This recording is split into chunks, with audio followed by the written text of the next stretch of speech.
micrófonos y estas cámaras aquí en Sin Censura, y le pido al equipo que nos grabe para precisamente saludar con muchísimo gusto a mi compañero y amigo, al gran escritor, al gran periodista Ricardo Sevilla, aquí en Sin Censura, quien nos tiene hoy una investigación especial muy fuerte, muy dura, que hablará de quien, para mí, ha sido el peor jefe de gobierno que la Ciudad de México ha tenido, Miguel Ángel Mancera. Pero primero te saludo con mucho gusto, querido Ricardo, ¿cómo estás? ¿Qué dices? ¿Qué cuentas?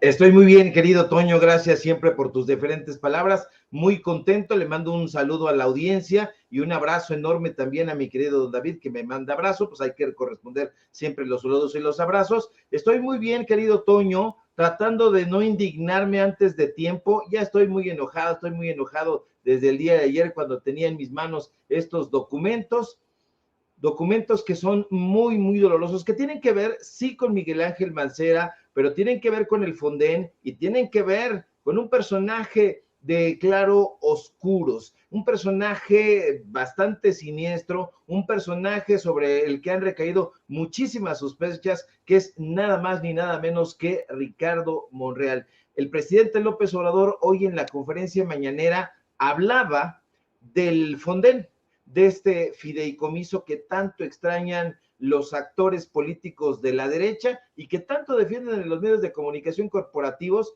y ya vamos a ver por qué, mi querido Toño, pero estoy muy bien, espero que tú también te encuentres de maravilla.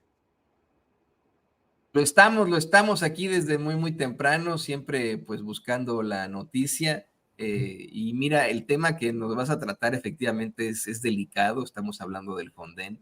En momentos en los que se ha exhibido, pues que se tuvo que eliminar ese fideicomiso, ese fondo, debido a que, como hoy mismo lo planteaba el presidente López Obrador y Ana Elizabeth García Vilchis, pues es un fondo que se utilizaba para enriquecer a los políticos, que hacían agosto cuando había una tragedia, ¿no? Para ellos, una tragedia, una catástrofe natural era un momento de felicidad al saber que iban a llegar recursos de la federación que pues utilizarían ellos y se acabó. Yo honestamente sí considero que es definitivamente el peor jefe de gobierno que hemos tenido, Miguel Ángel Mancera, por la cantidad impresionante de irregularidades en su haber, pero sobre todo por las mentiras, porque muchas veces manejó esta idea de que ni siquiera existía el crimen organizado en la Ciudad de México, y cómo no, por ejemplo, ¿no? Hay tantas y tantas circunstancias a su alrededor, la traición hacia la izquierda y el progreso, su verdaderamente cercanía a las élites del poder, y hoy, bueno, pues el fracaso absoluto de su carrera política, siendo supuestamente el coordinador de la bancada del PRD en el Senado, a la cual yo siempre pregunto, ¿cuál? Pero bueno, el micrófono es tuyo, querido Ricardo. Preséntanos, por favor, esta interesantísima investigación especial aquí en Sin Censura. Vámonos tendidos, mi querido Toño, público memorioso. Y ahora sí, ya sabemos por qué los políticos del PRIAN piden con tanta obstinación, con tanto ahínco, que regresen los fideicomisos como el Fonden. Primero que nada, a esta hora usted ya debe saber que a través de diferentes investigaciones periodísticas como las que le hemos presentado en este espacio en Sin Censura, se han encargado de demostrar que el Fondo de Desastres Naturales, el dichoso Fonden, aunque se presentaba, Toño, como una supuesta herramienta financiera para que los gobiernos anteriores ejecutaran acciones, autorizaran y aplicaran recursos, dizque para mitigar los efectos producidos por algún fenómeno natural perturbador, así lo llamaban. Lo cierto es que la mayor parte de los millonarios recursos que el Fonden destinaba para la reconstrucción, lamentablemente, iban a parar a fideicomisos locales o gobiernos estatales que sin ningún pudor se nutrían vorazmente de los millonarios recursos recibidos. Y por si fuera poco, los gobiernos locales o estatales no solo recibían y administraban como querían los montos millonarios que les daba el Fonden, sino que en la mayoría de los casos no ponían ni un solo peso para la reconstrucción de los lugares o zonas afectadas. ¿Dónde está ese dinero? Esa es una de las principales preguntas que no han querido responder los gobiernos anteriores y que intentará responder este reportaje con datos duros. Fíjate nada más, Toño. Además de administrar discrecionalmente los recursos que el Fonden les otorgaba a los gobiernos estatales tras algún fenómeno natural perturbador, como ellos lo llamaban, eran esos mismos gobiernos estatales los que decidían, siguiendo su propio criterio o sus intereses, a qué empresas u organizaciones destinaban el dinero que le otorgaba el Fonden para la contratación de obra pública y así reconstruir. Infelizmente, hay muchísimos, pero muchísimos ejemplos de la opacidad en el manejo de recursos del Fonden. Un fideicomiso que por obvias razones, Toño, extrañan muchísimo en los gobiernos de derecha. Y uno de los ejemplos más viles de cómo se manejaron los recursos del Fonden ocurrió precisamente aquí, en la Ciudad de México, justo durante la jefatura del gobierno de Ángel Mancera. Tú bien apuntas, uno de los peores o quizá el peor jefe de gobierno que hayamos tenido. No lo sé, también habría que pensar en otros. Bueno, esos eran regentes. Este señor, que es actual senador opositor y perredista, está en el centro de esta investigación. Pero déjeme contarle los detalles. Como usted sabe, el martes 19 de septiembre de 2017, alrededor de la 1:13 de la tarde, se registró aquí en la Ciudad de México un sismo de 7.1 grados. Para enfrentar este fenómeno natural perturbador, el gobierno federal, encabezado por Enrique Peña Nieto, decidió autorizar un millonario financiamiento para ayudar a la reconstrucción de la Ciudad de México. De acuerdo con un informe emitido por la Coordinación Nacional de Protección Civil, avalado, hay que decirlo, por la Secretaría de Gobernación, y del cual tenemos copia y usted puede estar viendo en su pantalla, en 2017 el gobierno federal destinó de la bolsa del Fonden recursos por 2,656,876,471 pesos. Sí, más de 2,000 millones de pesos. En ese momento, el jefe de gobierno era Miguel Ángel Mancera, que decidió no aportar ni la mitad de la cantidad concedida por el Fonden. El gobierno de Mancera, Toño, dio poco más de 800 millones de pesos para la reconstrucción. Lo cierto es que entre los recursos del gobierno mancerista y los del Fonden se reunió una jugosísima cantidad, más de 3,000 millones de pesos, 3,462,267,763 pesos. ¿Sí? Casi 3,500 millones de pesos. El Fonden dijo que apoyaría en la reconstrucción de la Ciudad de México en 10 sectores en particular, en el sector cultural, deportivo, educativo, forestal, hidráulico, militar, monumentos, naval, salud y vivienda. Pero en el sector forestal, militar, monumentos, naval, salud y vivienda, deportivo y cultural, le quiero hacer una pregunta. ¿Sabe cuánto dio el gobierno mancerista? ¿Cuánto cree? No, dio menos que eso. Dio 0 pesos. No dio nada. La mayoría de los recursos fueron aportados por el Fonden. Y hay algo que llama poderosísimamente la atención, mi querido Toño, y es que al revisar los convenios firmados por el Fonden en esas fechas, pudimos encontrar que el Fondo de Desastres Naturales firmó un convenio de coordinación para la recuperación, reconstrucción, restauración y conservación del patrimonio histórico localizado aquí en el centro histórico de la Ciudad de México, que fue afectado precisamente por ese sismo, por el sismo del 19 de septiembre de 2017.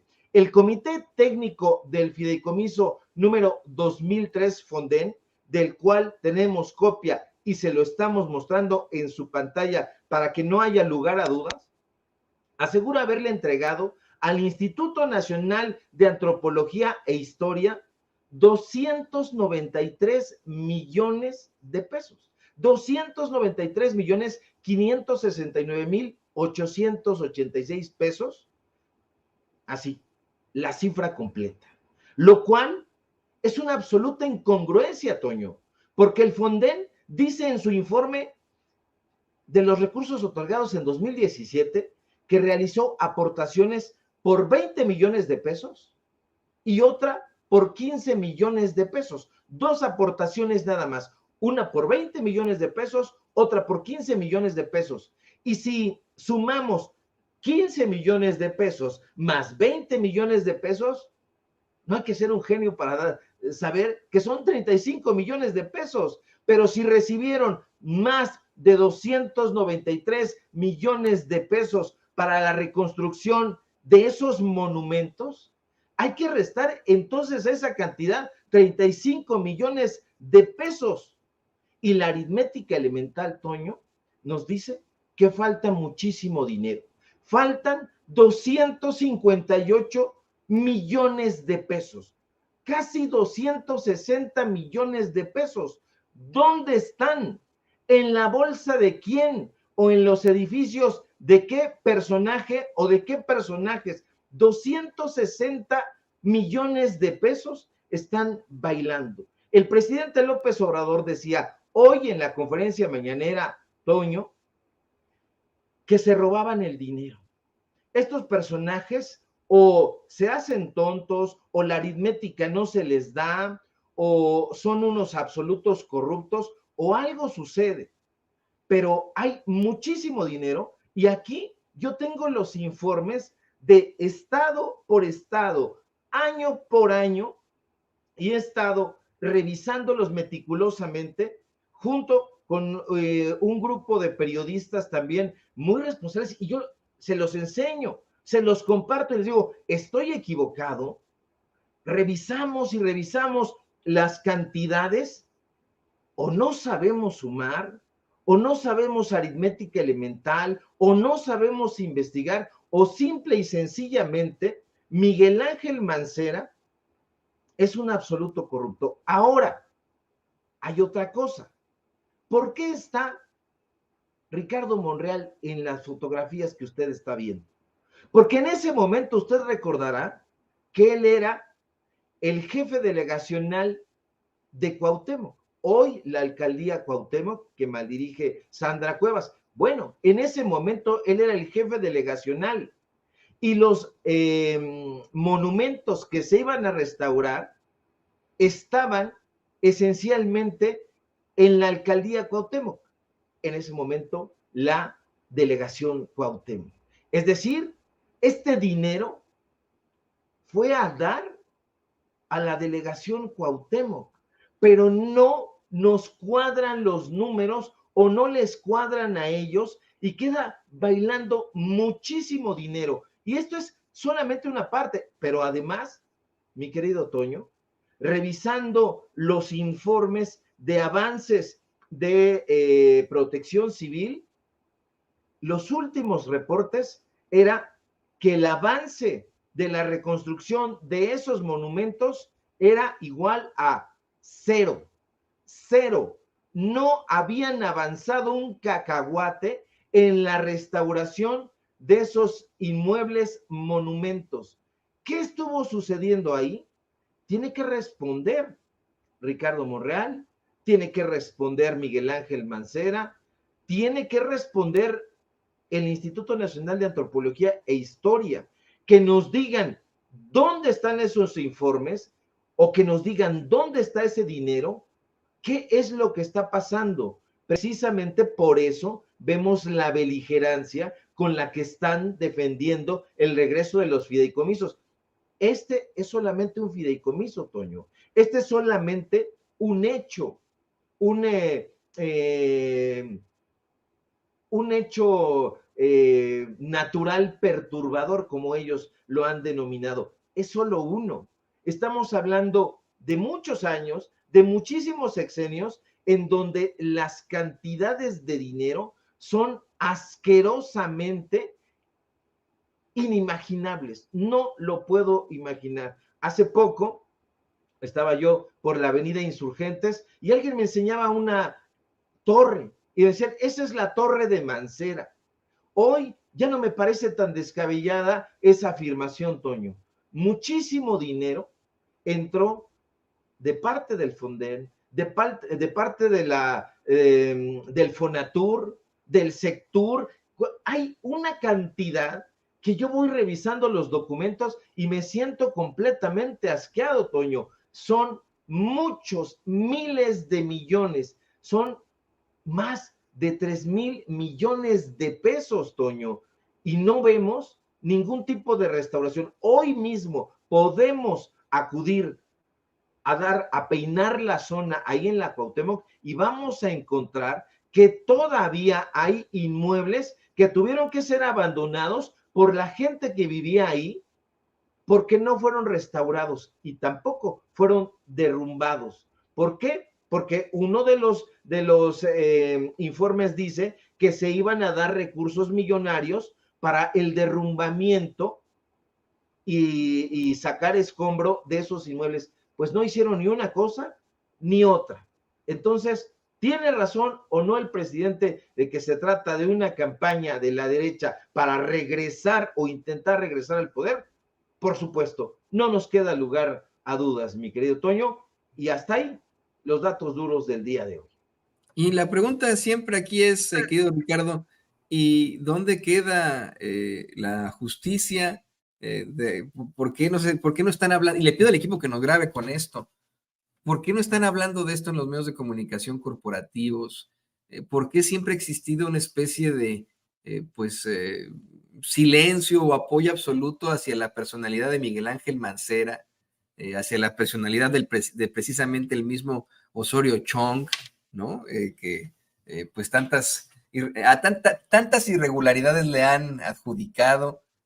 ¿Por qué solamente es sin censura? ¿Por qué solamente Ricardo Sevilla haciendo estos planteamientos tan gruesos, tan duros sobre el utilizamiento de un fondo que le correspondía pues a víctimas de una catástrofe natural, ¿no?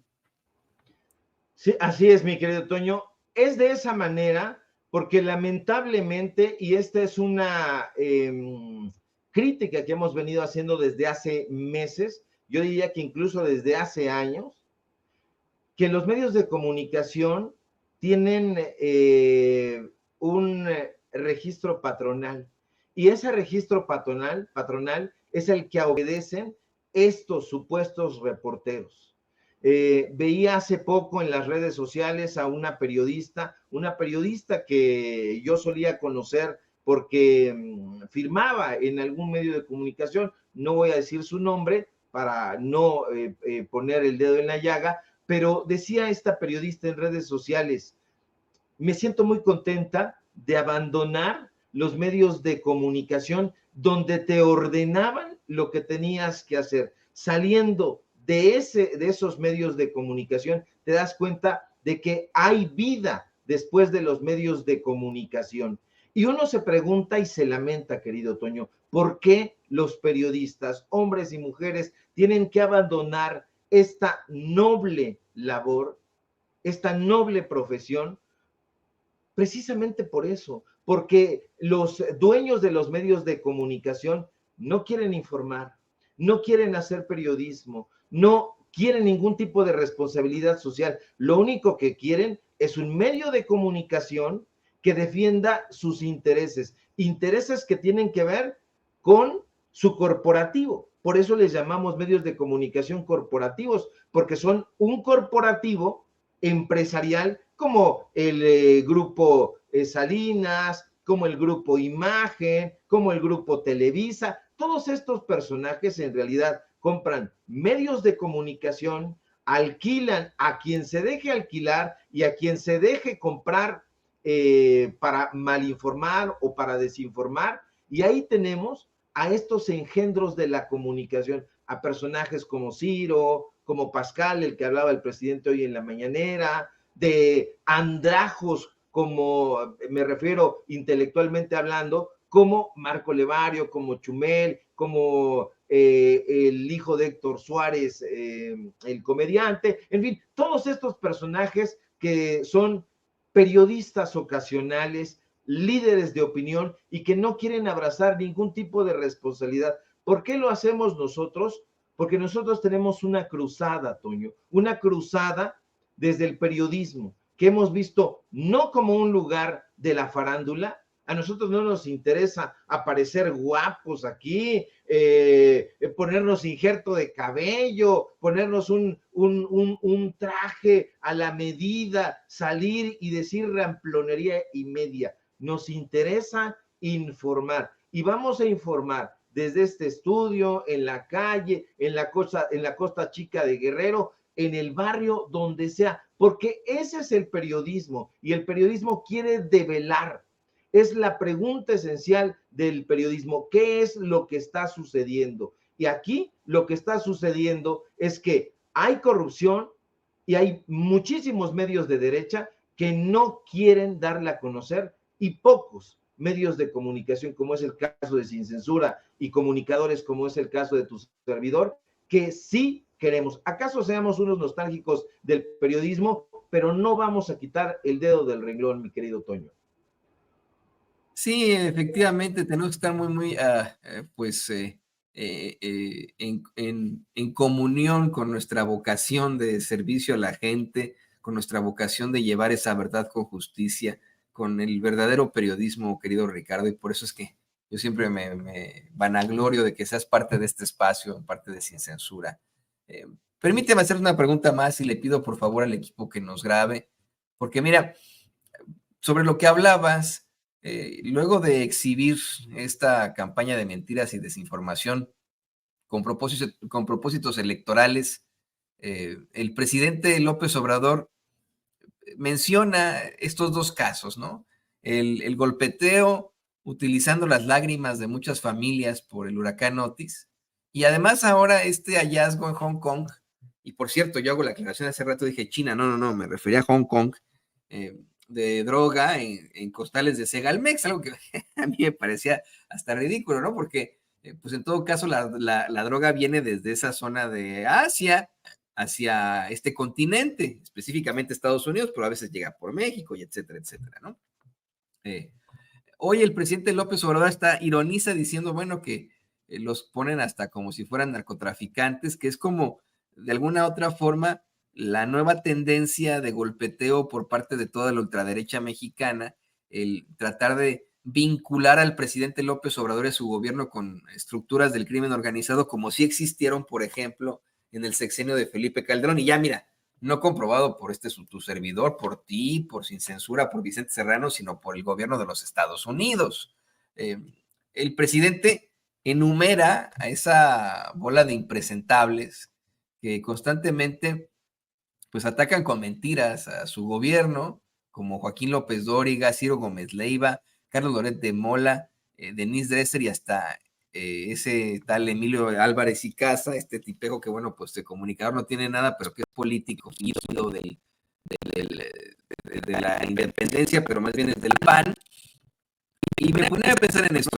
La verdad es que cualquier tipo de crítica a cualquier mandatario tendría que ser legítima, pero siempre estos personajes, ¿no? Estamos hablando siempre de Joaquín López Dóriga, de Carlos Loret de Mola, de Ciro Gómez Leiva, de la muy ególatra e infame Denise Dresser, que además de todo se siente mejor que tú, que yo, que Albert Einstein, que Stephen Hawking. O sea, Denise Dresser cree que es la reencarnación de Sócrates en una fusión con Platón y con Aristóteles. ¿Qué nos puedes decir sobre esto, querido Ricardo? Bueno, que nadie la culpa por ser una pobre ilusa.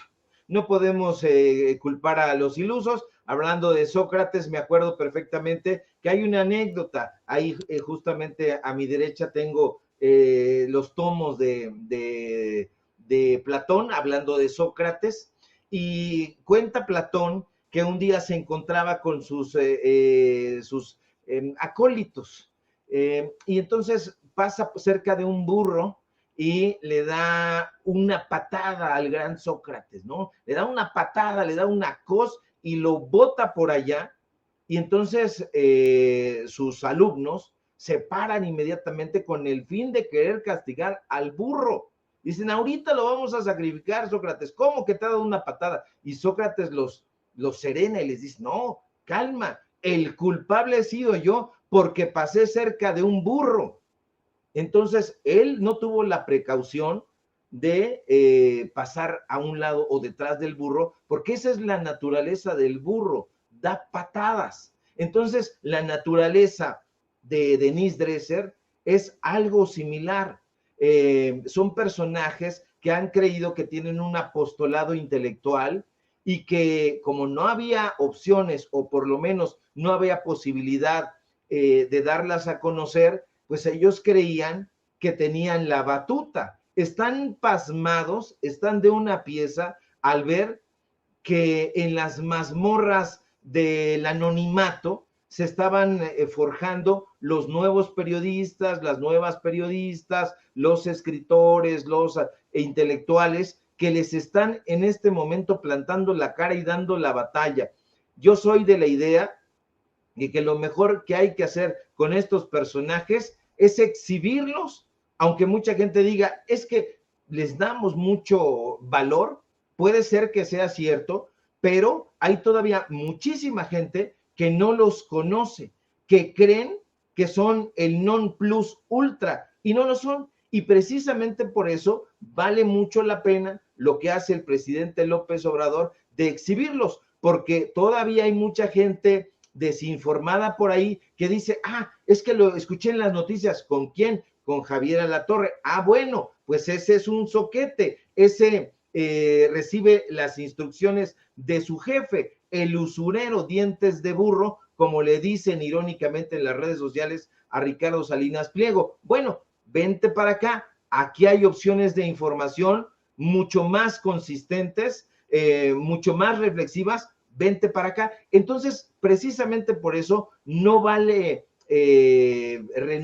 la pena darles demasiada importancia, pero al mismo tiempo hay que continuarlos exhibiendo, mi querido Toño, como lo que son personajes inconsistentes, cerriles y absolutamente ignorantes. Y por supuesto, pues si les dan un dinerito, van a bailar. Ya les están dando cada vez más poco. ¿Por qué? Pues porque se han dado cuenta de que son sumamente chafas y bueno, personajes como Claudio X González ha tenido que echar mano de personajuchos como Chumel Torres u otros, porque sus intelectuales se dio cuenta de que además de que eran aburridos, eran completamente estúpidos y mezquinos, y luego sus tótems se les están cayendo, como el inmundo Fernando Sabater. Qué pena con Fernando Sabater, que yo por ahí tengo sus libros, la verdad, no lo vuelvo a leer nunca, mi querido Toño.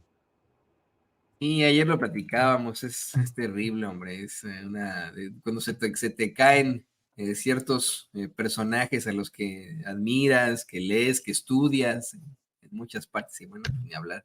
No fue mi caso con Denise Dresser, ¿eh?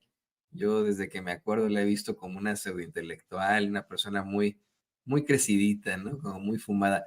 Insisto, no pongo en duda su academia, ¿no? Pues de que es doctora, de que es académica, pero eso no la hace la descendienta de Sócrates, lo hace más bien la que da las patadas, si saben a lo que me refiero.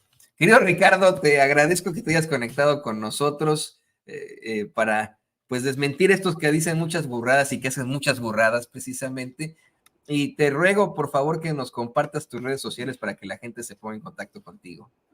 Claro que sí, mi querido Toño, no es necesario rogar. Yo con muchísimo gusto doy mis redes sociales para que la gente me siga, para que la gente me apoye, porque sí necesitamos sin duda el vigor y el empuje del público memorioso. Síganme por favor en mis redes sociales, en X @Sevilla Crítico, en Facebook Ricardo Sevilla y nada más. Síganos por favor en el portal de noticias, más que de noticias, de reportajes, de investigaciones especiales, Paralelo 24. Síganos en los datos duros. Hoy tenemos informativo y a ver si te descuelgas el viernes, mi querido Toño, ya te estaré, ahorita lo estoy diciendo porque sé que te estoy embarcando en vivo, a ver si te descuelgas el viernes para que platiquemos sobre literatura que tenemos pendiente, a ver si tienes tiempo. Y bueno, síganme por supuesto allá en los datos duros, donde tenemos informativo justo hoy en punto de las 8:30, y por supuesto aquí en La Familia Sin Censura, donde somos orgullosamente miembros. Te mando un fuerte abrazo, querido Toño. Yo estoy leyendo este amigo, pues este ladrillito que se los voy a aventar a los conservadores, que está interesantísimo lo que plantea Paco Ignacio Taibo II, una investigación muy al estilo Ricardo Sevilla, por cierto.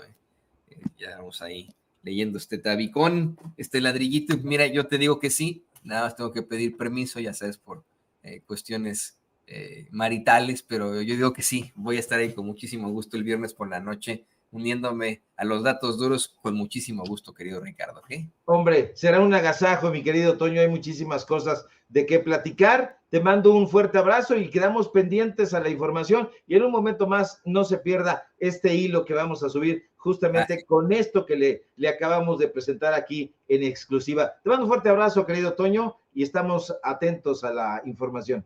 Un abrazo al queridísimo Ricardo Sevilla, gran reportero, gran periodista, gran escritor aquí en Sin Censura. Y mire, sí, de verdad, aquí voy a andar aventando este tabique, que lo lean un poquitito para que sepan de una personalidad que hizo mucho desde muy, muy poco. Hay muchas circunstancias que aprender y que saber sobre el gran Doroteo Arango. Mire,